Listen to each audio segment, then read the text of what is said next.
Report brought to you by the Clubhouse Racebook, 711 Central Avenue, Albany, and CapitalOTBBet.com, the premier online wagering site in New York State. CapitalOTBBet.com. Sign up today.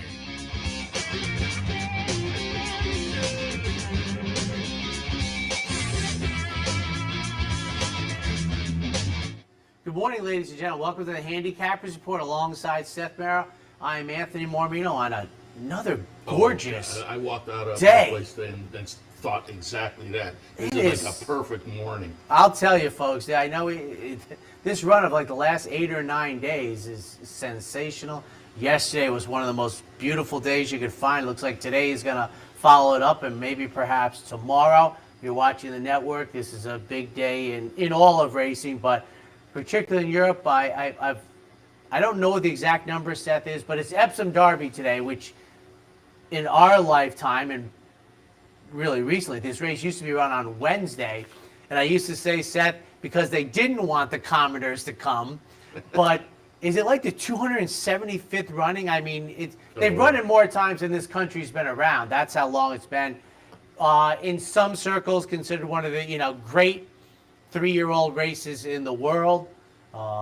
Now called the Kazoo Derby. Yeah. I don't know what Kazoo is. I don't. Well, if it's the Kazoo, I don't know. But who had it in Vestia Derby last couple of years? Yeah. It's been sponsored, and a mile And and also, a I half. didn't realize it, but I'm looking at the PPs Yes. here in parentheses after Kazoo Derby in memory of Lester Piggott, which is interesting. Amazing. Couple things on the Diamond Jubilee celebration. If you get a chance, I think it's a great. It shouldn't be the Eclipse Award winning photograph, because there'll be better ones in horse racing.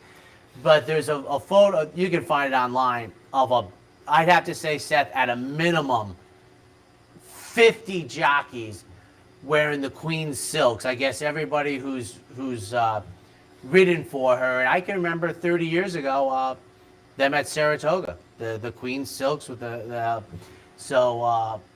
big celebration there. Always fun when you see one of her horses, and under the owner. HRA. Yeah, it's pretty good ownership line, and it's just trying to think. Theirs is kind of funny. They don't really have a Triple Crown anymore because no one cares about the St. Leger, it seems. They still refer to it. They talk about it, and Dan would probably remember. I think a couple years ago, was it Camelot? I forget, but it's the Guineas, which is usually run Derby Day, and then some years the Epsom Darby is run on Belmont Stakes Day. Not the case this year, but Epsom Darby have it on the network about 11:30, probably about 25 minutes after Seth wraps up racing across America. One of the great races of the world. Lester Piggott, I put this on Twitter, Seth. I think it is his lone Belmont Breeders' Cup win.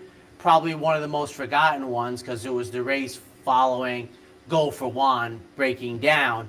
I was at Belmont Park that day, and the work he did on Royal Academy, I think he had come out of retirement like a week earlier. Yeah, we showed it the day. Oh, did you? When on the the news came out outside, that he passed Durkin, away, Royal Academy getting the job done. And he had broken from the number one post position and got all the way around on the outside. I think that was his only victory in the Breeders' Cup.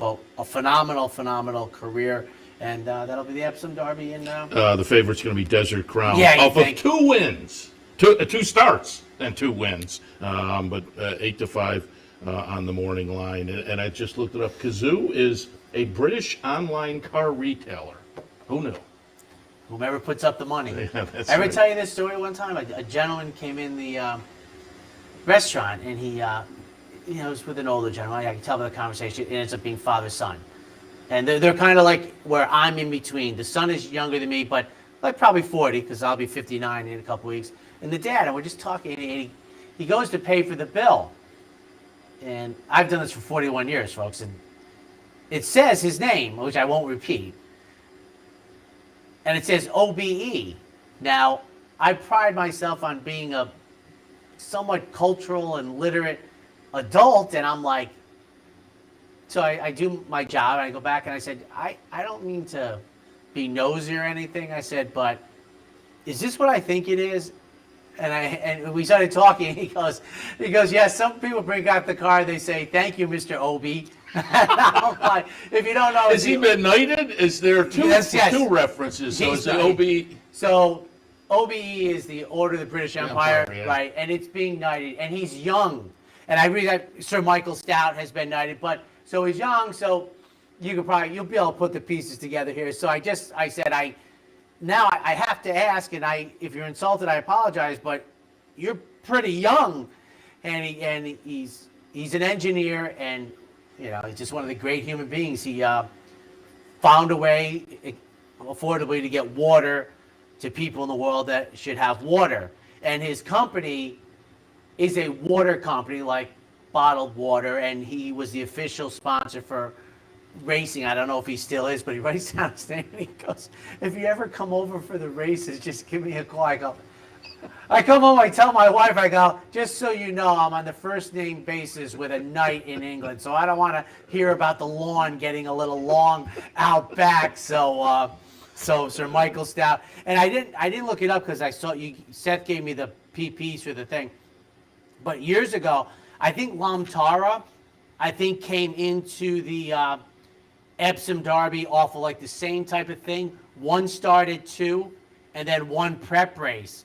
And Lamtara won the Epsom Darby, the King George, and wasn't Horse of the Year in Europe, but Desert Crown for Sir Michael Stout, who's been knighted. 2nd start of the year, as Seth said, 3rd career start. And as I look through this, boy, I'm telling you, it just reeks of Galileo and Frankel. Oh. I mean, Galileo is still heads, but Frankel does seem to be coming into. Oh, yeah. In America, he's starting to win races, and in Europe, but Galileo is already there. But we'll have that for you. A couple quick things. Seth looked it up. Gulfstream. We're pretty sure. Yeah, if you were watching the national weather this morning, it was pretty easy to forecast that they're not running. So I guess we don't have it officially yet, but it was Mike Welch, and that's pretty official to me. Yeah. And just a quick note, how weather patterns work. Lone Star only got 1 race in last night, then they canceled. Indiana, well, they're not called Indiana Grand. Horseshoe Indianapolis. Yeah, right. They've had some, at least I think 2 of their last 5 cards have not been completed. I think they ran 3 races the other day and had to call it a day because of weather. So. And Monmouth ran yesterday, and looking at Twitter, a lot of people aren't happy that they did. Because there was the pick 5 carryover yesterday that started with the $85 horse. The early race.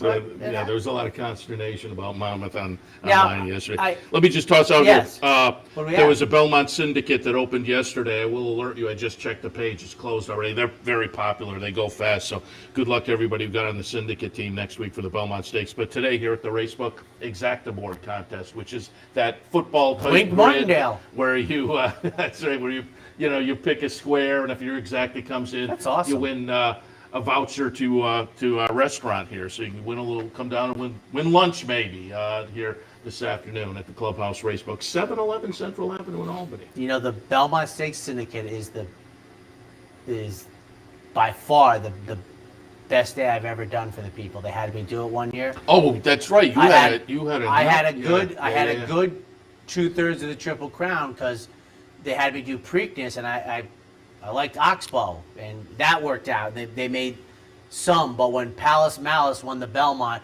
I turned to one of the people that was on the team. I said, when they put up the next ones, you got them all. The Exacta, the Trifecta, the Super, that was the Palace Malice Belmont Stakes. Hard to believe how time flies. But here's something, because you are so on top of this. I was thinking about this, Belmont Stakes Day, right? I think most of us who watch the show now, the race of the day is the Met Mile. Oh, it's not even a close, and the Belmont is like. Interesting. And I'm wondering. Interesting. Yeah, but it doesn't as a stack gambling, up and I'm wondering, how is this going to be covered? This might be the race of the decade on the undercard. There is no getting around. Everybody's going to be enthusiastic, including the announcers are going to have to. I mean, it's just flight line, speaker's corner. It's just it's shaping up to be Fabulous. I mean, I'm going to be very interested from a TV production how this goes about, because it's the, you know, it's All of that said, it is a network broadcast of a Triple Crown race, and so that a lot of those play more to the people who aren't that familiar. right. With, so- Seth is right. Now, here's my thing. That's the problem, or that's a Yeah, problem no, in it, that we might be looking at one of the free. Let's just say this: we don't think anybody in the Belmont is going to run a buyer speed figure close to flight line in their entire career. And buyer speed figures, we kind of think of how good you are. So my point is, the best horse or horses that are running on Belmont Stakes Day, my hope is it's the race before it and it gets the NBC coverage. Oh, yeah. But I don't know what Mike Tirico's, how is he going to explain to the nation that this 1 mile race for older horses, he might be looking. Is incredible. Yeah. I mean, it's almost like they don't want to say it, because then it debases the 3-year-olds, which aren't nearly the make of this. So I was thinking about that coming in, that because it seems like Flightline is going to get on the plane, Yeah. and if he gets in the gate, you know, you've seen the races. You know, it's you know, it's amazing that the Met Mile might be the race of the year, and I'm just afraid. Phipps is shaping up now. The undercard's going to be great. Like I say, the Belmont's interesting, but after the Derby, I said Rich Strike is completely fluky. I don't think he'll win another major race. But the workout the other day, now I'm just wondering, is he in that bubble of 5 weeks that every once in a while a horse falls into and they just get good in that Triple Crown period? I hate to say this, but you know who is the standard bearer of that? Funny Side. I was going to say Funny Side. I mean, it's who had a good career afterwards, but he was in the zone. Well, I mean, he won the Jockey Club, right? That crazy race 2 years later against the Todd Newfoundland. Well, okay. I mean, if you're looking at, I'm looking at. He was like 2 for 21. I'm looking at regardless of the competition. Oh, okay. Rich Strike isn't winning any graded stakes races again. But after the other day, now here's the thing. I've said this about this. What happens if Rich Strike wins? He's got to be the 3-year-old champion. Does he? Well, what would I mean, in a perfectly normal year, historically speaking, 2/3 of the Triple Crown, but he'd be 15 lengths ahead of Epicenter, who coulda, shoulda, woulda. That would be interesting, and then have the rest of the summer play out and see what he did and what some other horses did. You know, and you throw in the drivers. Oh, and a win in the Breeders' Cup Classic might also turn things around. The 3-year-old could do that this year. I find that unlikely. I don't think this 2-year-old crop is stepping up. Want to get to this? Yeah, because I have a couple. Oh, I did want to toss it because we didn't mention it last week. It'll probably run during the course of today's show, but our Capital OTB on Roku commercial actually won a video production award. Yeah. Of course, they sent in a ringer, a TV production guy. More high five though to Mick Richards, who actually was the guy behind it. I voiced it over, but congratulations, it was a Telly Mick. Award. Folks aren't familiar. Years ago, when I had my production company, I would enter and won a few of those. But it's a nice award. It's a national award for more locally based production companies. Although it's kind of expanded. I mean, some of the winning categories had like CBS and ESPN this year. That wasn't the case when I was in it. But so if you see the David Roku slew commercial, Goliath. Yeah, he took down some bigger. So if you see the commercial during the day today, the OTB on Roku, that's our award-winning commercial. I've seen that wearing a classic Seth Merrow tie, though. That is not a Steve Bick tie. Oh, no. You're thinking about the Winning Starts Here commercial. Yeah. Yeah, no, the Roku commercial I'm not on. I'm just voicing. Oh, the voiceover. That's the Roku. They run the things. Okay. No, all right. You're right. The green. Yeah, I know. Let's get the first race. I got to say something. Yeah, let's go. All right, I'm going to look at Monmouth a little bit later on. We'll kick things off with Belmont Park on a Saturday afternoon. Coming up later on Racing Across America, I will have Joe Christofek on because it's a nice card at Churchill today. A really nice card with American Revolution comes back. Couldn't get in last week. I'm thinking he couldn't get in last week because he was supposed to be in. I'm guessing that New York bred race didn't fill last week because everybody thought, hey, American Revolution, I'm not going. So the race didn't fill, so he winds up Was in it the a commentator? lane today, yeah. he winds up in the blame this afternoon. But that's one of a number of stakes races down at Churchill. But we'll take a look at Belmont and Monmouth. Belmont on this Saturday, we kick things off. State Bred Maiden Specials going 1 mile and 16th on the grass. All right.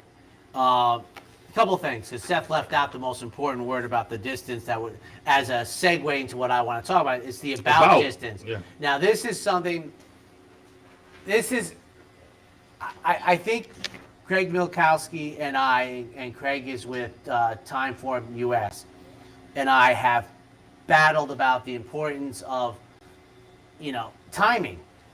And yesterday on the Naira feed, Andy said that they're running these about distance of 11 furlong races, and he said because the rails are up like 36 feet and timing mechanisms. And my thought was, there's no serious handicapper that I know, Seth, that when the rails are up on turf courses, takes the timing mechanism seriously at all. So I was wondering, we don't believe, or you should have great doubt that the timing works as well with the rails up front. So when he said they're running these about distances with the rails at a certain setting for the timing functions, I'm like, it doesn't work. Mm-hmm. I'm like, and that's why you've seen these about distances on New York's turf courses. And one of them got rained off yesterday, if I remember correctly. But it's about 1 mile and 16th. Good luck with the teletimer, 35. 7, 4, and 2. And this, you could guess at a 30-1 morning line shot. It might be one of my favorite races of the day. And if you're going 31, Roy Lehrman's the guy to go with, though. Yeah. I mean, I didn't think about that because I think what Seth's mostly referring to is, and this goes back to the 80s, when Saratoga was a 24-day meet. He did this twice in my youth. He brought up a claimer, I think, from the Mid-Atlantic states and struck twice, which was an event in the old days. Struck twice, I think, on back-to-back years. The familiar yellow and brown silks. We used to see him at Saratoga all the time. I like the debut race as a starter practice race. We don't see it very often, but I love Langfur's on the turf. Now, Langfur, remember, won the Forgo, won the Carter, and won the Met Mile, what turned out to be his final start. But he has been a outstanding middle distance turf stallion. I'm going to get all of the 30-1 in here. Ran well early at Tampa, 2-turn race, then backed it up, makes the second career start. For a second, 2-1 in the morning line, first start of the year. Number 4, Russia. Third career start, first time Lasix for Chad. And for third, a horse that intrigues me, number 4, Q-Pair A, who's getting back with New York State Breds in the third career start after trying open company down in Florida, gets Lasix. Very intriguing first race for me, 7-4-2. Race number 2 on Saturday afternoon. Conditional claimers, they will go 6.5. 2-5-6, ladies and gentlemen, for me. And, you have the 5 and the 6 battling it out. You're talking 6-5, 2-1. As Seth said, you're talking claimers 14,000, restricted non-winners of 3 lifetime.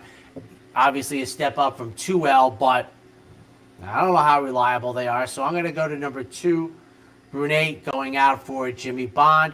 2 races back, won the 2L, raced well at this level when running at this level for the first time. Most recently, Dylan Davis, and I'll get to Dylan Davis in a moment, on how you watch jockeys. You don't have to just take win percentage or even ROIs. And I'll get to Dylan. Good ride the last time. I'm going to take it for this small upset. The deuce on top. For second, Alfie Solomons goes out. Good early speed. Second start after a 361-day layoff. Now, the comeback race, to me, on April 14th was not the type to have serious muscle regression 7 weeks later. So I think this Wesley Ward trainee owner is going to be the horse to beat here. And for third, number 6, Road to Success. But 2-5-6 in the second. And while you were talking, I pulled up the stats because they mentioned it the other day, and I was kind of surprised given the jockey colony in New York. But Dylan Davis currently in the lead down at Belmont, and fairly significantly. He has 29 wins, Manny Franco with 22. The first of the Ortiz brothers shows up at number 3, Irod with 21, but Dylan Davis 29, leading the Belmont jockey colony. So, and that's outstanding. I mean, I met him years ago. He's young. Matter of fact, I saw a picture of him. I go, that's not the young man I remember. But he's doing outstanding work. I mean, he's, and I think one of the things is, and I don't think it's because he's young, but borderline, if we had these columns, he'd be in the aggressive jockey column, and there's not a lot of them, and sometimes you steal a race or something, but he's doing well. I love when jockeys get aggressive, and sometimes it goes against them, and these days with social media, why did he go out there and do that and then got caught? And it's like, these days, you give me... I'll take the guy who's out there and winging on the front end and says to everybody else, you come and get me. I talked to Richard McGlory about this once because you might not remember this because it only happened for a brief time. But in '98, Corey Nakatani came east to run in the autumn. He ended up riding, he got into Christophe Clement's barn, and I thought he had a great meet. And I've said this about turf racing particularly. The move I like is on the turn, blow the race open. If you get caught, I'm not going to yell at you. Now, the MIG told me once, it doesn't play out that way. He goes, it doesn't seem to matter, but if you get caught in the lane, in the deep stretch, for the jockey, you seem to get beat up, whether it's the owner or the trainer or whatever. I wouldn't be that person, but I'm speaking from a gambler, but he said, he goes, that is a big thing, for jockeys. They're like, save, etc. Whereas you can see it in races. Like blow it open, and you see the horse going into the turn, turf or dirt, with a horse on the lead, and there's that horse just sitting off the flank. And in my mind, I'm saying, go by him, go rush him. But they don't. They wait until the top of the stretch to make the move. And sometimes they haven't, sometimes they don't. But he was basically imploring to me, the fallout was too great. And he didn't mean like sure getting yelled at, but you lose the mount. No, They're I'm like, sure. that's, and I because believe as I say, you see social media. Yeah, They're like, why'd they make that move so early? Third race at Belmont, plain vanilla 20,000 claimer, 7 furlongs is the trip. 216, ladies and gentlemen, for me in here. And Prairie Fire gets my top pick. Charlie Baker's horse makes the first start since early April. 2 races back. 1 going 7/8. That was in the Linda Rice barn. For second from the rail, number 1, Greatest Love. They're going to add blinkers today. Joel Rosario takes the mount. And number 6, Quasar for Irad Ortiz. Has had a couple of so-so efforts since changing barns. And the Juan Vasquez barn was white hot in the early part of the spring. 2-1-6 in a very balanced race.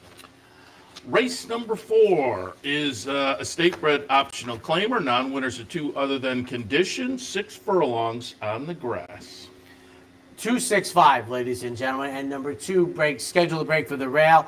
Rails are up 35 feet. Number 2, not far now for George Weaver. And I think I touched on this last week, Seth, that American Pharaoh, who won the American Triple Crown on dirt, I think he hasn't permanently cast his lot, but he's listing towards being a better turf stallion than a dirt stallion. And this horse, boy, follows it up. Flavien Prat had the mount 2 races back at this level, finished 3rd. Draws inside, has good early speed. For second, number 6, Alfalfa makes the first start of the year for Charlie Baker. What are you looking at me for? Oh, nothing. Oh, I was just looking. Thought you were like an our gang fan and thought, I wasn't. But one thing I'll say that Seth and I and other people, it has become immaterial, these layoffs. Here's Charlie Baker. He's 21% off of these layoffs. Everybody can do it. Yeah. It used to be just Christophe Clement. Then it was Christophe Clement and Chad Brown. And everyone could do it. And I said this before. I gave him kudos. Jeff Carl said to me that the stats in the daily racing form changed the way a lot of trainers have to do business. So they come to the races ready to run. These trainers don't want to lose 2 or 3 races to get the horse ready. And number 5, Surprise Boss for Juan Vasquez. Won the most recent effort. This will be the 3rd start of the year. Tries this level for the first time. Also has good early speed, but I'll go from the inside, 265.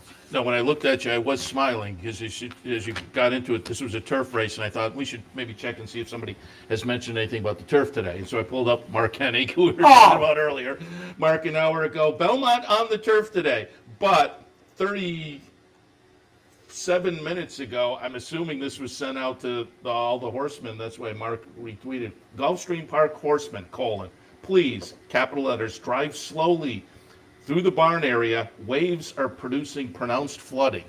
So I guess they have They gotten might not be running tomorrow at Gulfstream Park. They have gotten a little weather down there. All right, the fifth race. State bred maiden specials. They're going to go 7 furlongs. Do want to give a shout out. Always like to recognize local owners. Number 5, Lisa's Vision, 2-1 on the morning line. Anthony Peltegrasso. He's a friend of mine. Oh, okay. Well, I will let you give him the because owner breeder. And guess who Lisa is? His wife. Oh, there. He's a very smart young man. There we go. Got it like that. Yeah. He's a friend of mine, a good egg. He's our age, a little younger than me. But I have it 7-5-1. I'll touch on the 7 first. Valuz. This is it's so subjective, but watch this race. And my point is, like, Dylan Davis doesn't win, runs third on this day at 5-1, a first-time starter, also owned by Christophe Clement.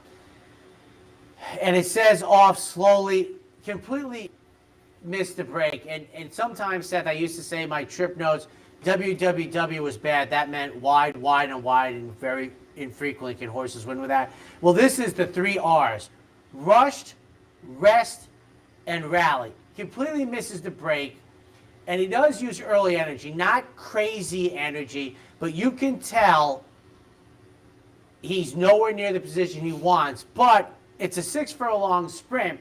He's got to get some rest for this horse, and whether the rest was forced upon him based on lack of room, or he realized, all right, I used some energy to get back in the race, or to get into the race, I should say, but I can't run 7,000 RPMs for 6 furlongs. I need a breather for this first-time starter.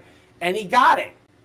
And then because of that, I think this horse had the ability to rally well, and I think he rallies well. Don't look at the 8th pole to the finish line where he loses a length. Look at from the top of the stretch where he was almost 7 lengths off and finished beaten 3.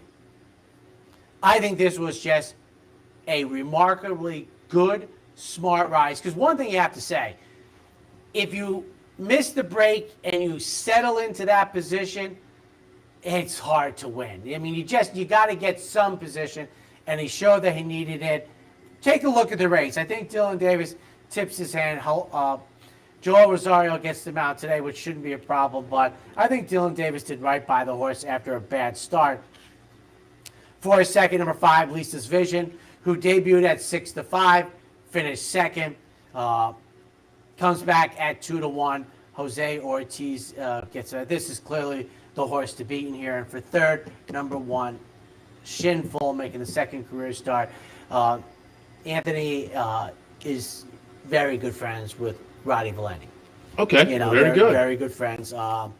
And like I said, as I understand, also a friend of Capital OTB. Yeah, so, I've known him at I'm assuming as the breeder, years. he must own the Argentine-bred mare. Yeah, I guess I presume so. I didn't.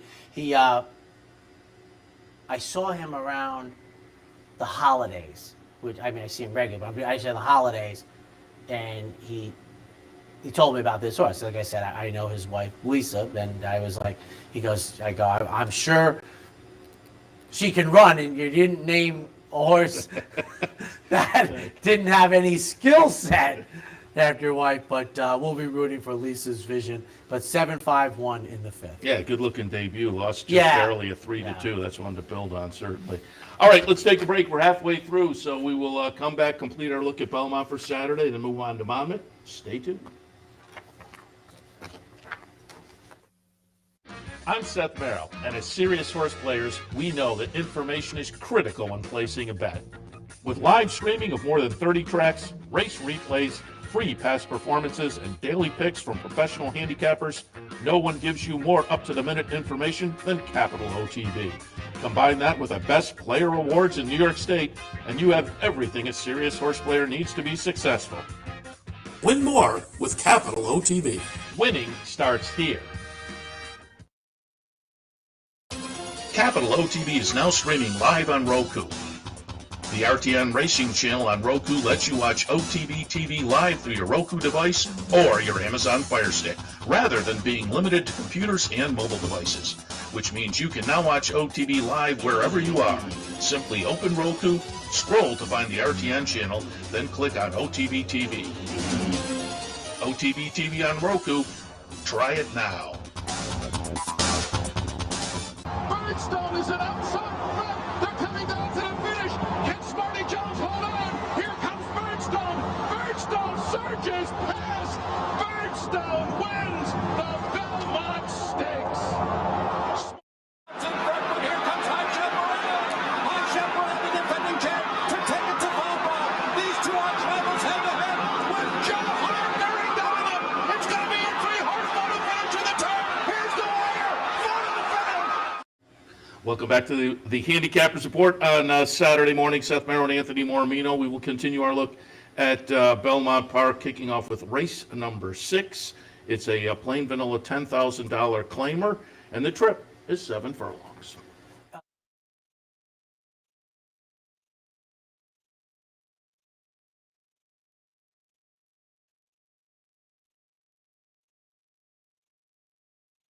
They want from the outside, settle in for second. Other side of the bridge in the old Nelson Bunker Hunt silks of dark and light green diamonds. They were actually blocks, but that's all I could thought of when I saw Galani Brigade's most recent effort off of the $25,000 claim. Has good speed from the inside, can be very dangerous with Mr. Gomez in the saddle. And for third, number 4, Xavion goes out for the third start of the year off of a May break. Drops down to 10,000 here. 814.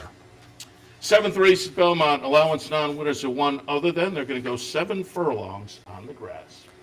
425, ladies and gentlemen. Nazuna gets my top pick for Chad Brown. Moves in the Chad Brown barn for the first time. Ships in for from California. Hasn't run since December 26th. I mean, let's see what Chad is. 26% off of these type layoffs. So the Austrian Kodiak gets Flavian Prat in the saddle. Number 4, Nazuna, my top pick. For second, number 2, Stony Point. Shug McGee sends out this runner for the third career start, second time versus winners. And for third, number 5, Secret Time. Danny Gargan's runner makes only the second start since August 21st at the Spa. Race number 8, a starter allowance. They will travel the 1-turn mile. 3-4-1, ladies and gentlemen, for me. And Looney Sima gets my top pick. And going to the race 2 races back, which was a mile race on a fast racetrack. I'm skipping over the most recent effort in the mud, but got good position without being asked early. Lost to a Chad Brown 3-5er, a Klarovich runner, electability, who I think was 3-5 or 2-5 on the board. Gave this horse all it could want. For second, number 4, Cousteau goes first out for Rob Atras for $40,000 claim. Rob hitting at almost 30% set, but his ROI, $1.83. I guess the word's out. And for third, number 1, Air Show, 3-4-1. David Aragona had some nutty stat so far last few weeks of Chad Brown with favorites. It's just knocking it out of the park. And speaking of performances at Belmont, we didn't bring it up at the top of the show, but did you see the West Point horse on Sunday, Voodoo Sip? Yes. Who came from out of the clouds. And David Aragona again, that's what got me thinking. He had tweeted out, came the last 8th and 10 something. 10 and change. And I just looked it up. It was a 93 buyer. That was just, I texted Tom Bellhouse after and just said, wow. I mean, that was incredible. It was, the 16th ball, you wouldn't have had given the horse any shot. I just do it quickly because I'm a pace guy. very infrequently are horses running faster at the end. It's mostly an optical illusion. They are decelerating slower, but that is a very rare case. And I always say rare case. I'm talking big names. Turco Man, Easy Goer were legitimately offsprings of Alliedar who were running faster at the end, and that is a rarity in the sport. And that's another case where forget what your eyes see. The clock tells you that this guy is actually running faster at the end of the race. Very rare. It was incredible. If you didn't see it, it was last Sunday. Voodoo Sip. The ninth race at Belmont Stakes action, the Pennine Ridge, 1 mile and an eighth on the grass. Grade 2 runners vying for $200,000. How did Pennine Ridge get a grade 2? 4-7-3 on a race that. Oh, you left the manual out. I was interested to see what you do with the manual. Here's my thinking. That there,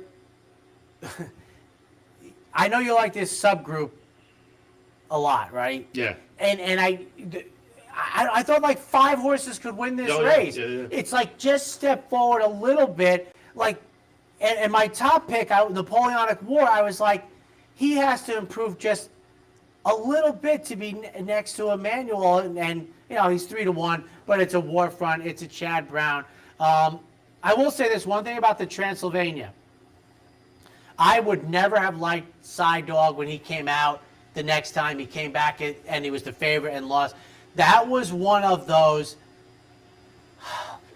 Some races are just oddly run, and I find most of them are in short fields where the jockeys just get kind of not lost, but they're like, no one wants to do anything, and they bunch up, and it makes for odd results. My idea has been to flip-flop the Transylvania for a while to see if it works, and that was the Napoleonic War, a big move forward. So that's the horse who I think might be the best in a month or two from this group.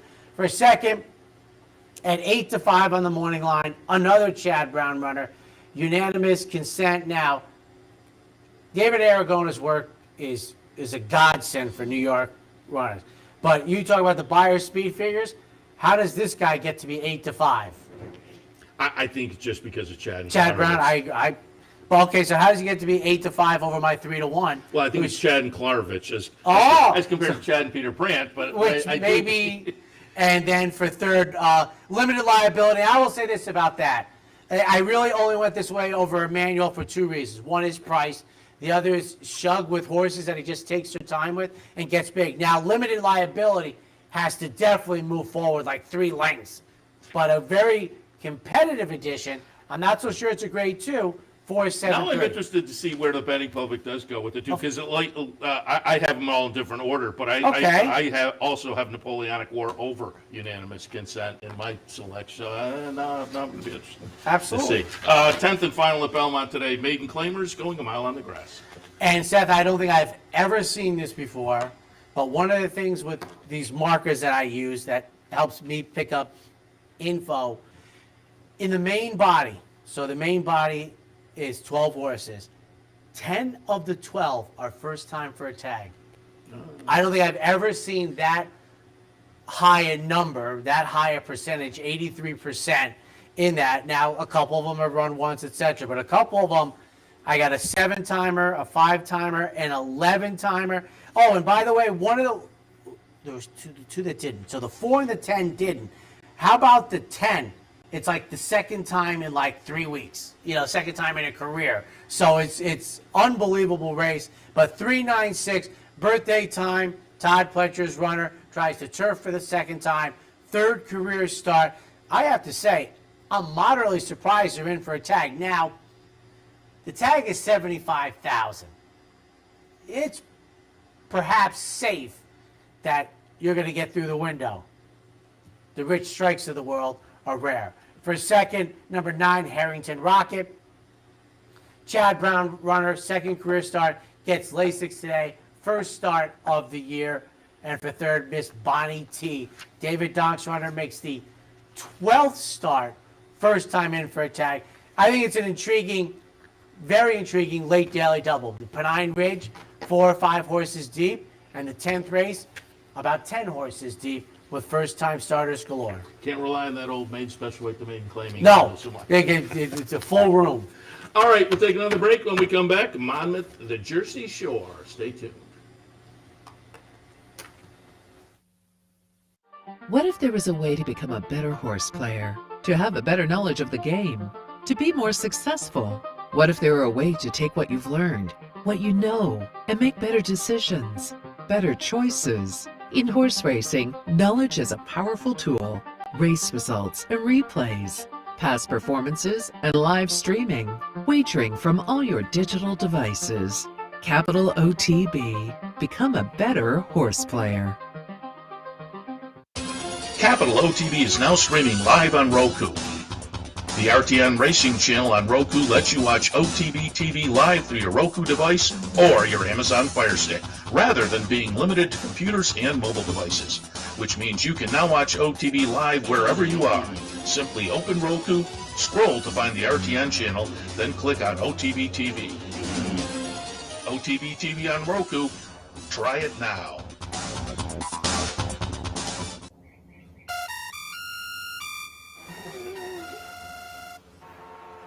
Come on. I want sales reports on my desk by Monday. Oops, my bad. Love racing? RTN brings you every live simulcast on your home television, plus live video streaming and race replays on your PC and mobile devices. To order, visit rtn.tv. RTN, a breed apart. Welcome back, ladies and gentlemen. Alongside Seth Merrow, I'm Anthony Mormino. We turn our attention to Monmouth Park, and in the opener, Phillies and Mares in for 7,500. Capital B racing a mile and 16th on the dirt. We were talking during the break, and I said yesterday on OTB Live in the afternoon, had a pretty good day at Churchill. I floundered completely at Monmouth, and I was kind of in between at Belmont, but I'll see if I could get back on the horse and get going at Monmouth. And I said yesterday at Monmouth, it was one of those days where after the race, you look back at the winner, and the winner would go off at 5 or 6 or 7 to 1, and you look back, and it was kind of there on the morning line. And horses I didn't necessarily like, but it wasn't. What a shock! Now, other than the first race, the $80 horse, and there were maybe one or so other that were maybe a little bit left you like, we had a tough time, but otherwise they were playable. They were just not, to me, the obvious choices, but we'll see if we can turn the tables today. 3, 5, 1, and 2. Marumbi on top. This is the kind that, you can go either way. But because it's Gerald Bennett, I'll put my trust in the trainer, who is going well on the move from Tampa up to Monmouth so far. But I say it's a tough handicapping puzzle, because they're taking a drop that you would think is going to wake this horse up, but it's also one of those drops steep enough that you're wondering if the red flag isn't waving a little bit. Certainly off the last effort, the drop is probably deserved. But again, because it's Gerald Bennett, and he's pretty crafty at the claiming game, I'll hope that the drop does wake this horse up. Lap of Luxury. Lately raced, this is only the 6th career start, was in an off-the-turfer last time at Tampa. It was okay. This one is also, however, getting some class relief that I hope provides a wake-up. But we do have a 10-pound apprentice on board, so that's a little bit of a negative that the horse will have to overcome. Beautiful Star in the 3rd spot. Nice try at Parks last time against fairly similar company. So as compared to the top two who are taking drops that might be a little bit suspicious, this one has been kind of knocking around this company, so should be a fit again today. In the opener, Monmouth 3, 5, 1, and 2. It made me smile at Monmouth yesterday. I think they ran a 5 furlong turf sprint. They have the elongated chute for 5.5s. But what made me smile was 40 years ago, they were running 5 furlong turf sprints at Monmouth Park where nobody in the world was running them. Sometimes they'd have split divisions on a given day, and everybody, I think, actually made fun of them. But not the case anymore. In the second, we have 2-year-old fillies, maiden special weights, dashing 4.5. 6, 5, 4, and 3, and these are the kind of races where I kind of like to look up breeding connections and whatnot. I didn't see anything that was absolutely jumping off the page, and I have to admit, Girl Trouble with only the one work doesn't thrill me, but it was a pretty good work, and there's a little bit of breeding here. It was the dam's first foal, however. What do you have? I have the one work on May 25th. Girl Trouble? Yeah. Why, are you showing more? And you printed these out for me. Oh, well, I printed yours. That is very interesting. So, okay. And by the way, now I feel better. By the way, not a good interesting. What Seth's referring to is Seth and I are both looking at daily racing form printout sheets. My guess is I printed yours yesterday. I printed mine probably 3 days ago. Okay. But why would the workout? Why would that make? Especially since you have the last workout listed, you just don't have the other ones listed, so you can. But the point being, Anthony's form has 4 works. So now I feel a little bit better about this one. 4 works highlighted by the most recent. I hope the people that spend $11 for the paper get the 4 workout one. But highlighted by a bullet work. So again, enough there to tilt in that direction. My true passion underneath. This one comes in with some experience. Spitester, a good sire of win early types. So maybe benefits from that experience for Scott Lake over at Parks. And Carrots Forever. Workouts were okay for this one, the last couple, and so I tilted there. Sweet Harmony scares me a little bit. This horse did work out at Ocala in 9.4, but John Terranova not knocking it out of the park as far as first-time starters with the stats and the racing for him. So I moved that one down a little bit, but I wouldn't argue anybody off of Sweet Harmony. In the second, 6-5, 4-3. Just a couple quick things. Because I think I'm following 10 tracks at this point. By the way, the kid last night at Emerald Downs, they only ran 7 races. He won 5. Angel Cruz. That's pretty good. So I put out the Stallions. This Spicester, the son of Spicetown, 2 thumbs up. Absolutely. He is rising quickly. And I thought, and I didn't look it up, but the Girl Trouble, I think the pedigree, I like the pedigree there. The Fast Anna, who most people don't realize is a boy. On to the 3rd race, a mile 16th on the turf. For Philly Claimers in for 16, 3 L's. 3, 2, 4, and 8. Musetta on top. Comes up most recently from Laurel. Had been at Tampa before that. The Laurel start wasn't good, but I think the Laurel start and an optional starter allowance was against Saltier Company. This one getting back into the company that she was facing down at Tampa, or that level, and so I think we'll bounce back to a better effort. Texas Magic. Lightly raced, comes off the claim, takes a little drop off the claim. That never gets me excited. But at Zlasiks today, the drop is just about half a step. So, it's not a positive necessarily, but I think it's not necessarily a negative either. You pick up the purse today and the horse gets claimed away. I think you're still okay. And then in the 3rd spot, Mosler's Image. Looking back to the 2 turf races, last time was an off the turfer. Now, last time was in November, the 2 turf races, August and September. So there's a little bit of a layoff to overcome. But the 2 turf races were at this claiming level, and they were okay. They, if you look at the PPs, they were the best races of the career. Trombetta can usually have them ready off a little bit of a layoff. So I'm going to use that one in the mix as well. 3rd at Monmouth, 3, 2, 4, and 8. Boy, look at the 4th race, the owners list. Wow. There's a 3-year-olds and up maiden special weights going 6. Did you see that? This is serious. Where was the race the other day, and somebody tweeted out and said, I'd never seen a condition like that, and it was, you have to have your horse stabled at the track, and you can't have a certain number. There was a whole list that was really catering to some local owners and trainers that maybe hadn't had a win in a while, which I kind of credit the track staff. Absolutely. Giving it to the locals. In this 4th, I have an 8, 5, 4, and 7. I'll put Ballantine on top. It's Chad Brown, the aforementioned Chad Brown. They paid $300,000 for this horse as a yearling. There's a sibling, Seymour Deeney, a couple of seconds in the first 2 starts, and then 2 wins and starts 3 and 4. Eventually a stakes winner. There's a full sibling called Delightful Joy that won its debut. That was going a mile down at Gulfstream, going back a little ways to 2015, but it was also for Chad Brown. So I thought, a little nature and nurture, as I like to say. Some win early breeding, a win early trainer, Ballantine on top. 2nd spot, Inspired Mischief, $450,000 purchase by Into Mischief. Mark Cassie had an Into Mischief win first time out yesterday down at Churchill. The Into Mischiefs obviously always attract my attention in debuts. And another, Nature and Nurture. Good breeding, and Todd Pletcher can have them ready. And then Strategic for Jerry Hollander, I thought could come out and be a runner as well. So I'm going to look for some debut runners to make noise in the 4th at Monmouth, 8, 5, 4, and 7. You know who the true owner of the 8 is, right? I'm No. sure it's just an accounting. Look at it closer. With Birch. That's Peter Brandt. Oh, right. Look at the right. silks. Yeah, right. I'm sure it's just an accounting thing or somebody, but White Birch Farm is Peter Brandt. yeah. So I don't know what the significance of it, but you're going to recognize the I wonder, silks. his The wife, wife, maybe. She used to run under her own name, though, maybe because... It's just accounting, I'm sure. Yeah. 6th race, 6 furlongs, optional Fifth, claimers. 5th race, non-winners one other than. I have a 2, 6, 4, and 1. Cecilia Mike on top comes over for Belmont. From Belmont, has been facing maybe a little bit better, and I think is going to get the venue and class move that'll be beneficial this afternoon. Steady till ready in the 2nd spot. Hasn't been seen since February down at the fairgrounds.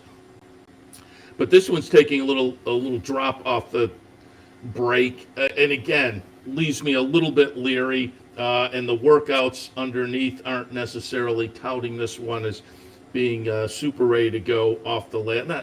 Not super ready to go, but just they're not touting the horses anything special. Let's put it that way. But I think in this kind of field, I don't know if you have to be. It's not a bad field, but it's kind of a mediocre field.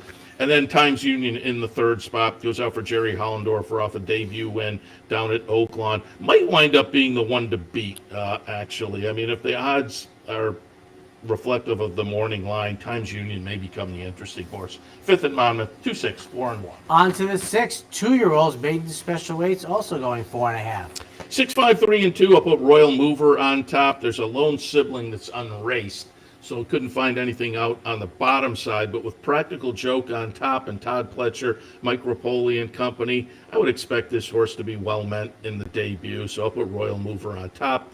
Another Into Mischief firster and No Confession. Again, the siblings, not a notable find there to be looked at. So looked at the dam herself.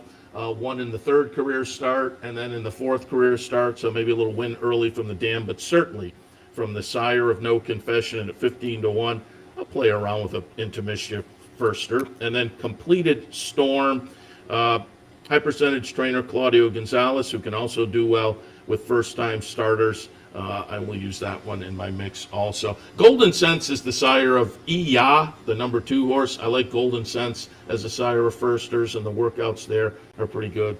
So the 2 becomes intriguing. But for me in the 6, 5, 3, and 2. We'll take our final break when we come back. Second half of today's action from Monmouth Park. The Clubhouse Racebook is the Capital Region's new home for racing and sports. 25,000 square feet of Vegas-style action with live wagering on the best horse racing from around the world. 260 flat-screen televisions and state-of-the-art wagering terminals. So don't miss out. The fun is only minutes away at 711 Central Avenue, Albany, just off exit 5 of I-90. And don't forget, if you can't make it to the Clubhouse, you can always wager online 24/7 at capitalotv.com.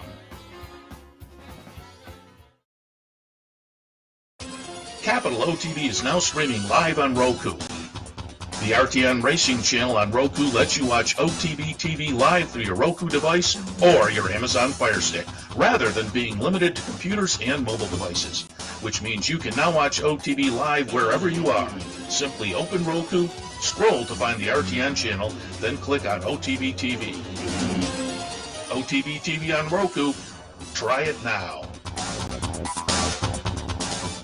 No matter where in the world you are, the excitement of wagering on horse racing is just a click away. You'll get live streaming, past performances, race replays, our virtual tote board, analysis and selections from professional handicappers, a simple, safe, and secure wagering platform, and best of all, you get track prices. CapitalOTBBet.com. Bet any place, anytime at CapitalOTBBet.com. And be sure to download our new mobile app from the iTunes Store or Google Play. Welcome back, ladies and gentlemen. We're up to the 7th race at Monmouth Park. Speaking of turf sprints, Claimers in for 16. going 5.5 on the turf. 5, 4, 6, and 7 for me. I'll put Magic Moonstar on top. Seasonal debut was on the dirt. Showed speed before fading, but I think if you look, the 4 turf sprints that ended the season last year were pretty good. So I think with the fitness builder underneath, the move back to a turf sprint, and a little bit of class relief, I think Magic Moonstar becomes interesting at a 5-1 morning line. 6-1 on the morning line. Itsy Bitsy Betty goes out for Marshall Graham in 10 Strike Racing. Off the claim, he's pretty crafty. He picked this one up at Oaklawn, and now comes up and tries the turf for the first time, a turf sprint. And as I say, Marshall Graham is pretty crafty, so I'll trust the owner here to be making an interesting move. And then I dock up in the third spot, the number 6 horse, also dropping, but this one probably dropping back more to the comfort zone. If you look at the 2 races going 2 and 3 back, that's where the horse was, and came up to Belmont and tried a little bit tougher last time. I think they're just getting realistic here. And the 7th at Monmouth, 5, 4, 6, and 7. On to the 8th race. Claimers in for 12-5, racing 6 furlongs. 7, 6, 3, and 5. I'll put high 5 Cotton on top, claim 2 back. Tried an optional claimer starter allowance last time. Ran okay, but I think this is probably, calendar condition claimer at a little bit of a lower tag. I think is going to be a little more in this horse's wheelhouse, so we'll look for that one to break through with the move. Arcadia Calls in the 2nd spot. Comes up from Tampa. I've said it the last few days as I looked at Monmouth. The Tampa shippers seem to have been doing decently, and goes out for the aforementioned Gerald Bennett, who had a great Tampa season, continues that up here at Monmouth. And then Binkster in the 3rd spot. Nice win against a little bit lesser last time. Moves up the claiming ladder. Stays in a calendar condition, however, but off the last race, I think becomes a real player in here. In the 8th at Monmouth, 7, 6, 3, and 5. 9th race on the card. Maiden claimers in for 30,000, dashing 5 on the turf. 3, 1, 2, and 5. Amity Road on top. Another one coming up from Oaklawn and trying the turf. Gets a little class relief, 3rd off the claim. The most recent workout was nice. The question mark will be the turf, but I think this one will turf okay. Looking at the breeding a little bit. I make the rules. This seems like a race where you could go with a fresh face. This is not a field of world beaters by any means, but looking up the siblings, they were not particularly precocious, so I wasn't quite sure where to go with this horse because the workouts are intriguing, and Great Sacco can have them ready. So I make the rules just underneath, and then in the 3rd slot, More Than a Conqueror. Good close-up 2nd in the last race, but the last race was going back to October, so may have to, use a race to get back to fitness. And you can see if you look at the PPs, there's no price there. Gets in for a waiver today, so they may be using this race to get that fitness into the horse. But certainly if the horse does come back running, will contend with this group. 9th in Monmouth, 3, 1, 2, and 5. 10th race on the card. Jersey Breds in for 15 are non-winners other than going 6. 4, 1, 3, and 6. I'll put Jester's Honor on top for Mike Deeney. Always like the Deeney horses. This one coming off a layoff going back to October, but a nice steady string of workouts going back to the Deeney string down at Tampa. Tends to have some early speed. Should be a player here throughout. Smithwick's Spice. This one came off a layoff last year. Sometimes you look back at the PPs and you just hope, hey, year to year, maybe the horse is going to play out the same scenario.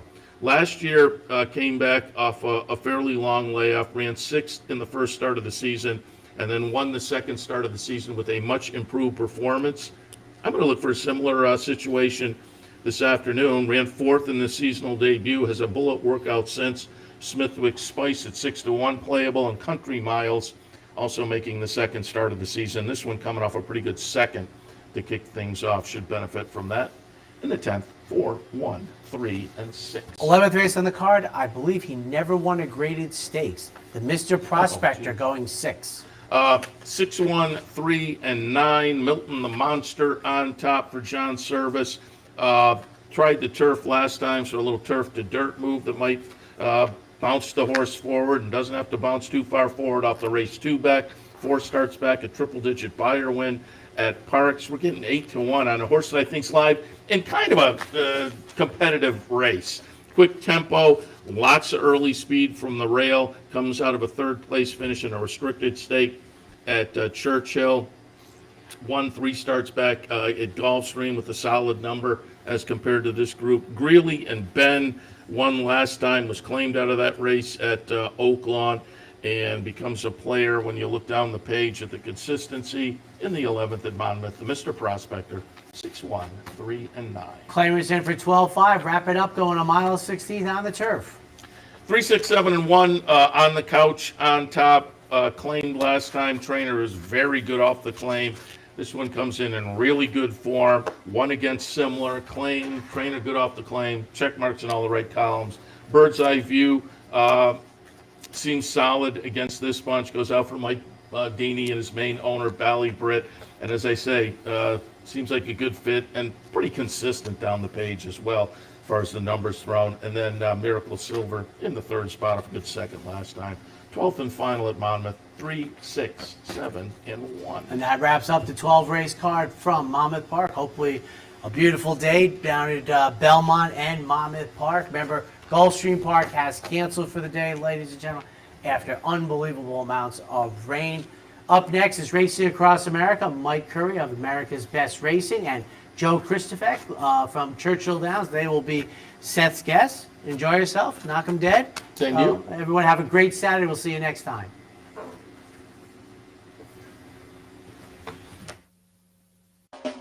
You're watching OTB TV, a service of Capital Off Track Betting.